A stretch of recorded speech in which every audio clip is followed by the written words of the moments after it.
Hi everyone, welcome back. So today we'll be exploring another one of Jesus' last words, in particular, my God, why have you forsaken me?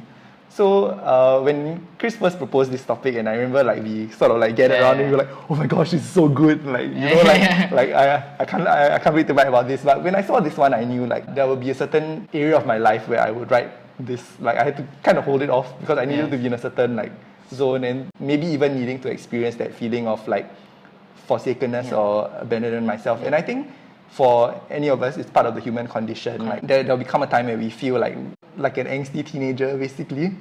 We've been through that phase. Yeah, yes. Everybody's been through that phase, right? And but even past that phase, I think there's always times where we feel not understood or not loved, and things like that. And when Jesus says, my God, why have you forsaken me?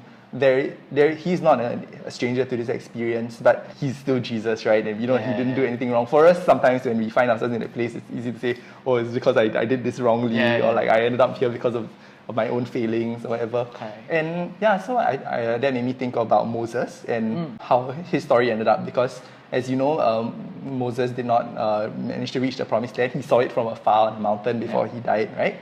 And the reason for that, given in Deuteronomy, is that he doubted God at some point, and that's why he wasn't allowed to enter the promised land. And I thought that was quite horrifying, right? I mean, this is the guy who dragged the Israelites kicking and screaming out of Egypt, and then went through so many trials, 40 years. 40 years. In the end, he wasn't able to receive his reward. And I remember when I was 16 years old, I asked my catechist about this one, and he mentioned, but at the Transfiguration, Moses was with Jesus on top of the mountain, right? He appeared along with Elijah, and to my 16-year-old self, I was like, so?